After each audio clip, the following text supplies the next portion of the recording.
Ladies and gentlemen, welcome to Azeroth Daily for the 4th of January 2011. My name is Total Biscuit, bringing you your daily dose of WoW news and comments. In the headlines today, the Tolbarad honor change, whereby you could earn 1,800 honor by attacking and winning, which resulted in mass win trading across almost all realms, has now been reverted. You now earn 360 honor points for a victory, and the defending faction will earn 180 points for a victory. I'd also like to point out that the bridge exploit that's been posted in a wide variety of different places and is being abused right at this very moment is also in the process of being fixed. If you don't know what the bridge exploit is, it basically involves running back and forth over the Tolbarad Bridge at certain times in order to earn free honor and reputation from doing absolutely bloody nothing.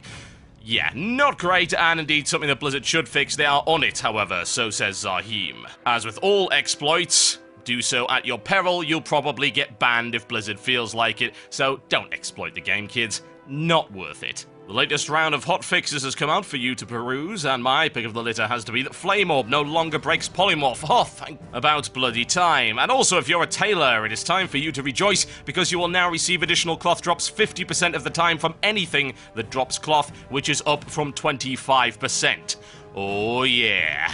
Now, this one's a little bit old, but it is still open for entry, so I think it's definitely worth having a look at. This is something called the Weaponsmithing Fan Art Contest.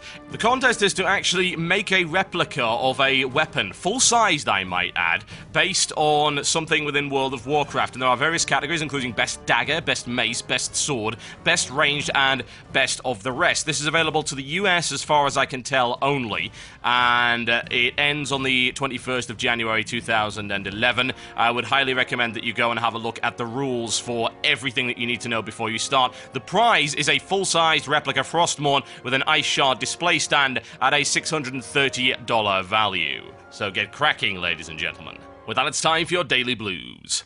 Nessax on the US forums has a challenge for you. You have 10 seconds to be as NPC as possible. And that challenge was indeed answered by the one and only Daxari, who says, "Ha! I have crushed an apple fruit vendor. This will not be the last." Indeed. True dat, ladies and gentlemen. Sad thing is the Wrath Babies probably won't even get that. So sad. So very, very sad. Slorkers on the EU forums has a poll for you. You can take part in some democracy involving the whale shark, ladies and gentlemen, if you so desire. I don't know why you would, but you can have a look at it anyway. Because as you see, off the coast of Dunmoreau, beneath the sunlit reaches of the Great Sea, swims the Arbiter of the Deep, known by many simply as the whale shark. You have a poll here to vote on. You have 5 options. Have you been eaten by the whale shark? Nope. I dived responsibly? Yes. And it was terrifying. Almost. It was a close call. I lost most of my durability, my best friend, and possibly a limb, but in the end I managed to escape. Not really sure. I went AFK in the Shimmering Expanse and came back as a corpse, and psh, I punted that prehistoric pelagic prowler and its pectoral fins right out of a shear. So yes, indeed. Go vote, ladies and gentlemen. Why? Hell if I know. Murkus Rex posts about aging and World of Warcraft, and the responses are, quite frankly, a little bit terrifying. Bashiok tells us about waking up on a cold day and going directly into a Lady Gaga dance. I don't even want to think about Bashiok on a cold day in any situation, certainly not doing a Lady Gaga dance. And Nethera makes matters worse, I might add, by asking for a video of it. You know not what you seek. Oh, somebody pass the mind bleach. And with that, it's time for your daily grind. To say that this quest is screwed up would be the understatement of the century. You get it by doing a chain of quests starting with Welcome to the Machine. It's about 5 or 6 quests in, you follow the quest line through, and you end up here. Now what you can do is you can click this shovel right here to start a quest called Do the Right Thing. It involves rescuing, quote-unquote, seedlings, human seedlings. Indeed, these crazy undead have buried these humans alive and are running around eating their faces. It's not what I would class as particularly pleasant, let me put it that way. The even more screwed up thing about this quest is that you get to make a moral choice. You can either rescue them by right-clicking, or you can put them out of their misery by hitting them with the mercy shovel. Or alternatively, if you're like me, you can rescue them, give them false hope, and then dash their brains out with the mercy shuttle. And that's actually the most efficient way to do the quest.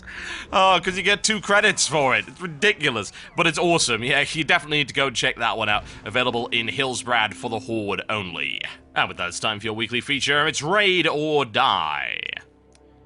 So, celebration is in order for Paragon, who's managed to get 2 new world firsts this week, taking out Valiona and Thuralion and the Ascendant Council in Heroic Bastion of Twilight. It's very likely that we'll see several more guilds take those out in the next couple of days, since Nefarian and Alakia are proving to be massive stumbling blocks in Heroic mode. This also leaves Paragon with no choice but to take one of these end-of-dungeon bosses out if they want to continue with their lead. Since Cho'Gall just got a buff in the hotfixes in Heroic mode as well, that may influence their choice somewhat, and I would expect to see, this would be my prediction anyway, a Heroic kill of Alakia before any of the other end-of-dungeon bosses. Atramides has now been hotfixed so that his Sonic Breath will ignore line of sight, so that's probably going to slow down the progress of guilds in that particular encounter, which was already proving to be something of a challenge to say the least, with only 15 guilds in the world having killed him. That said, Magmor still remains the toughest heroic boss in Heroic Blackwing Descent thus far, with only 9 guilds having downed him. The current breakdown of the guilds in the top 20 is as follows: the 13 Horde guilds and 7 Alliance guilds. We have 8 European guilds, 2 Russian guilds, 4 Taiwanese, and 1 Korean. You might have noticed there's another Taiwanese guild in the top 20 this week. Indeed, they go by the name of Aurora. Now, the whipping boy of the raiding counters has now changed. Magmor is now a more popular kill than Harfus Wormbreaker, with 12,464 guild kills versus 11,925. Nefarian remains the most elusive normal mode boss, being defeated by 500 guilds, which is a mere 3.34% of the currently active raiding guild roster. The European realm Lightning's Blade now knocked the Russians off the top spot from last week as the leading raiding realm in the world, thanks to the efforts of Paragon, as well as impressive displays from Simulacrum and Ancient Defilers, who have both defeated every non-heroic encounter thus far. The guys from Illidan in the US, however, aren't far behind, with an extremely impressive lineup of guilds, including Blood Legion, Raiding Rainbows, Excessive Gaming, and Angry, all of whom have killed at least 1 heroic boss so far. Indeed, that realm actually has, I kid you not, 83 guilds who have killed at least 1 raiding counter, making it one of the most formidable and skilled raiding realms in the world. And with that, it's time for the mailbox. A public service announcement coming in right here from Chase, who says, "Hey, Total Biscuit, I've been having a few problems with Wrath Syndrome pugs and wanted to put out a few pointers to spot someone with Wrath Syndrome. Number 1, if someone has Wrath Syndrome, they will stand in the fire. Number 2, people with Wrath Syndrome will run straight into a fight, not waiting for healers, DPS, or even in severe cases, the tank. Number 3, people with Wrath Syndrome will not crowd control. Number 4, people with Wrath Syndrome will not ask or tell anybody about a boss fight, they will simply run into the fight and hope they don't die. Number 5, people with Wrath Syndrome will pull aggro on random mobs.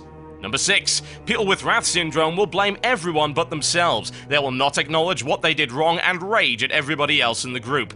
And finally, number 7, some people with Wrath Syndrome will not acknowledge when someone is Those are a few tips, he says, on how to spot someone with Wrath Syndrome. If someone in your group has Wrath Syndrome, either confront him or her and tell him they're doing it wrong, or kick them from the group. Remember, waiting a few minutes for a new person is much better than spending money on repair bills and going through wipes.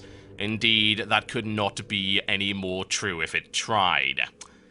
This one comes in from Anton, who says, "Greetings, Total Biscuit. Before I get to the point, I wanted to say that I'm not a WoW player myself, but a RuneScape player since 6 or 7 years back. I've always liked WoW and watching the WoW esport, and I also tried playing it about half a year ago, but apparently you have to be all WoW or all RuneScape, because ever since WoW was launched, there's been this constant battle between the two games, which I believe is very unnecessary, but at the same time very appropriate, since we're talking about 2 of the world's largest MMOs. In the last episode, you talked about how you like different parts of the game. Some parts of the game may be even better than WoW, so I don't want to hear your voice on RuneScape, but I'd love to hear your opinion on why you have to be all in for one game." Well, the simple answer is you don't.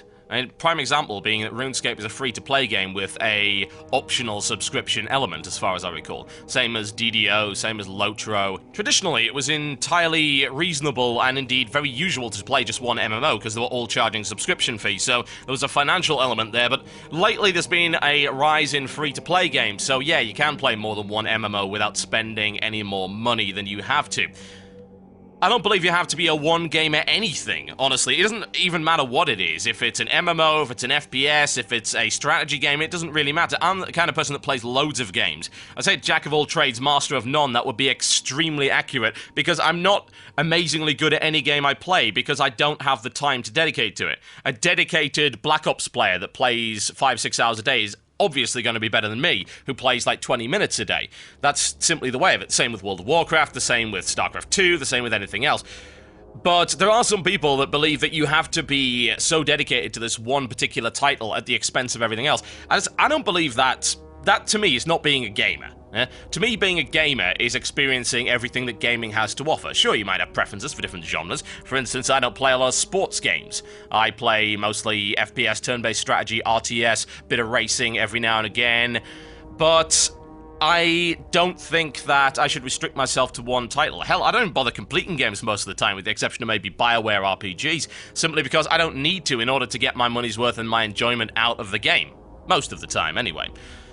But it mostly comes down to the fact that people will dedicate a lot of time to something and they become blinkered, yep. It's the same as the console wars, quote-unquote. Not that there is no console war. It's a battle between fanboys. And it comes down to the fact that a fanboy buys one system and then believes his system was the correct choice and everyone else chose incorrectly if they also don't own that system. And actually, it's a way of coping with the fact that they can't afford all three of them. And it's a way of making themselves feel justified. And really, it is incredibly childish and doesn't need to happen. It applies to video games as well. Like, nobody cares about the video games that you choose to play. I'm sorry, they don't. You have to accept this. Your choice is entirely your choice, and you should take great joy in that you don't have to justify your choice of video game to other people, and yet people don't. They constantly feel the need to justify their choice of video game, and it's so silly. Really, it doesn't matter. Who are these people on the internet? What are they going to do to you? Absolutely nothing. Just play what you enjoy, and don't feel the need to justify it. At the end of the day, you're wasting valuable time that could be spent playing video games. Okay, folks, that's me done for Azeroth Daily for today. Hopefully you've enjoyed the show. As always, if you do enjoy it, please like it. And if you don't enjoy it, yeah, feel free to use the thumbs down button. At the end of the day, that's what it's for. I'm not going to whine and complain if somebody thumbs my videos down. It's their right as much as it is to vote it up. But I would appreciate constructive criticism. If you do vote it down, please leave a comment in the comment section below telling me why. Is there anything I can fix? Can I make my show better for you guys? Let me know in the comment section below. Tell me how, tell me what the problem is and why it's an issue and how to fix it, and I will try and deal with it as best I can. Thanks a lot, guys, and I'll see you next time.